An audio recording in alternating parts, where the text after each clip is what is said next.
You see, when you have air dominance, it gives you a huge liberty of action to plan your air operation according to your choice. The reason is when I know there is no resistance the enemy can pose on my jets, on my air defense strikes, so I'll be very, very confident in planning. And I'll be very sure about the success rate, obviously. But when enemy shoots down my jets, obviously, when I send in, if I'm the planner, so I'll be little hesitant, depends on the loss, the number of aircraft that I've lost. So I'll be very careful in planning next time. So that reduces the liberty of action of the offensive side. And in this case, the America is the offensive side.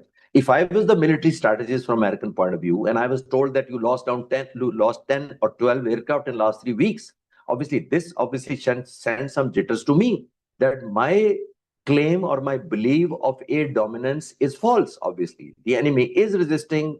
We are losing the aircraft. So obviously, this should shatter the confidence, and that should curtail the degree of the mission that or number of missions that we plan. Obviously, I'll curtail even the number, or I'll change my tactics to high altitude maybe, or depending how I lost the aircraft. So I'll have to altogether remodify my designs and the planning of the missions. So that itself is indirectly success of Iran.